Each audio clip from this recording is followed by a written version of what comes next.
Assalamualaikum sahabat Islam semua. Pada kesempatan ini saya akan menceritakan kisah kesabaran Nabi Zulkifli yang membuat iblis menyerah untuk menggodanya. Nabi Zulkifli diyakini putra Nabi Ayub. Nama asli Nabi Zulkifli adalah Bashar. Beliau tinggal di negeri Syam yang dipimpin oleh seorang raja yang sudah tua dan tidak memiliki keturunan. Selanjutnya Allah Subhanahu wa taala menceritakan tentang kisah Zulkifli sebagaimana dalam ayat berikut. Bismillahirrahmanirrahim. Wa Ismail wa Idris wa Zulkifli kullum minas sabirin wa adkhalnahum fi rahmatina innahum minas salihin. Dan ingatlah kisah Ismail, Idris dan Zulkifli. Semua mereka termasuk orang-orang yang sabar. Kami telah memasukkan mereka ke dalam rahmat kami. Sesungguhnya mereka termasuk orang-orang yang soleh. Quran Surat Al-Anbiya ayat 85-86. Awal mula dia dipanggil Zulkifli ketika suatu hari sang raja sedang mencari penggantinya. Ia berjanji akan menyerahkan kekuasaan kepada siapa saja yang mau bertanggung jawab menjalankan amanah umat. Orang-orang yang bertakwa kepada Allah Subhanahu wa taala. Di hadapan seluruh rakyatnya, raja itu berkata, "Siapa di antara kalian yang sanggup memenuhi 3 syarat dariku untuk kemudian aku angkat menjadi khalifah sebagai penggantiku?" Ketiga syarat itu ialah berpuasa pada siang hari, bangun pada malam hari, dan tidak mudah marah. Lalu pada saat itu berdirilah seorang pemuda bernama Bashar sambil mengangkat tangannya seraya berkata, "Aku sanggup." Berulang-ulang sang raja bertanya kepada rakyatnya, namun tidak ada yang menjawab selain sang pemuda tadi.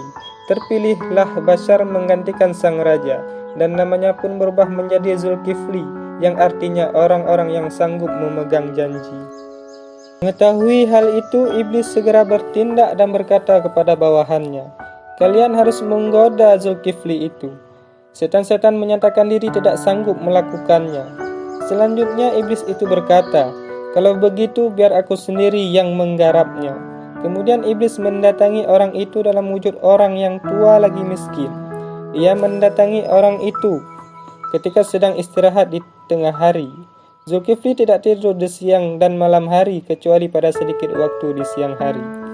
Ketika iblis datang mengetuk pintu Zulkifli, "Siapa?" tanya Zulkifli. Iblis menjawab, "Orang tua yang dizalimi."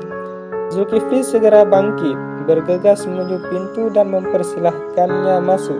Selanjutnya iblis bercerita kepadanya seraya berkata, "Antara aku dengan kaumku terjadi pertentangan. Mereka telah berbuat zalim dan bertindak sewenang-wenangnya kepadaku." Iblis berbicara panjang lebar sehingga waktu tengah hari yang semestinya menjadi jatah waktu baginya untuk tidur berlalu dan memasuki waktu sore hari sehingga ia tidak bisa tidur lagi.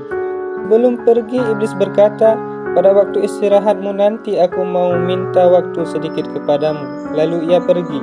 Selanjutnya ketika orang itu, Zulkifli, duduk-duduk di majelisnya, ia melihat-lihat mencari orang tua tersebut kalau ia datang di majelisnya, tetapi ia tidak mendapatkannya. Begitu pula keesokan harinya, ketika orang itu hendak menyelesaikan berbagai persoalan di tengah-tengah kaumnya, ia mencari orang tua miskin yang tak lain adalah iblis itu, tetapi ia tak kunjung melihatnya juga.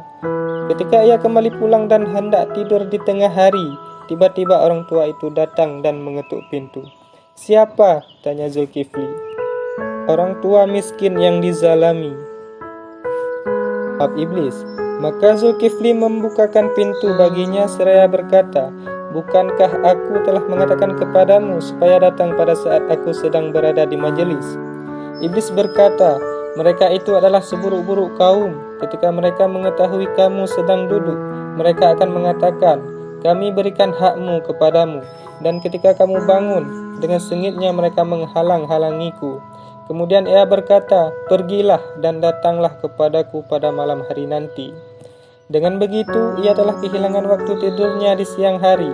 Pada malam harinya, ia menunggu-nunggu orang tua terlaknat itu, tetapi tidak juga kunjung datang, hingga akhirnya ia dihinggapi rasa kantuk. Ketika datang waktunya untuk tidur di siang hari, ia berkata kepada anggota keluarganya, "Jangan biarkan seorang pun mendekati pintu ini supaya aku dapat tidur siang, karena aku terserang kantuk." Pada saat ia hendak membaringkan tubuhnya, orang tua terlaknat itu datang seraya berujar, "Aku sudah menemuinya kemarin dan sudah kuceritakan masalahku kepadanya." Mendengar alasan orang tua itu, yaitu iblis, keluarganya tetap menahannya seraya berkata, "Tidak, demi Allah, ia telah menyuruh kami agar tidak membiarkan seorang pun mendekati pintu ini." Karena tidak berhasil membujuk keluarganya itu, iblis melihat ada lubang angin pada rumah itu. Lalu ia masuk melalui lubang itu, dan tiba-tiba ia sudah berada dalam rumah dan mengetuk pintu dari dalam. Zulkifli pun bangun seraya bertanya, "Hai Fulan, bukankah aku telah menyuruhmu agar tidak ada yang mendekati pintu ini?" Iblis menjawab, "Aku memang tidak diperbolehkan masuk, tetapi lihatlah dari mana aku bisa masuk." Kemudian Zulkifli bangkit menuju ke pintu dan ternyata pintu masih tertutup. Sebagaimana semula ia menutupnya, ia pun bertanya-tanya dari mana ia bisa masuk. Untuk meyakinkan dugaannya, ia pun bertanya, "Apakah kamu ini musuh Allah?" Ia menjawab, "Ya, aku telah berupaya menggodamu agar kamu lalai dan tidak dapat melaksanakan apa yang telah menjadi kesanggupanmu. Tetapi aku gagal. Ternyata kamu memang dapat melaksanakan sesuai dengan kesanggupanmu. Oleh sebab itu Allah menamakannya dengan Zulkifli." Sifat sabar yang dimiliki oleh Nabi Zulkifli sudah seyogyanya dijadikan teladan oleh seluruh umat Islam, baik saat beribadah maupun saat berkomunikasi dengan orang lain. Sekian cerita singkat, terima kasih. Assalamualaikum warahmatullahi wabarakatuh.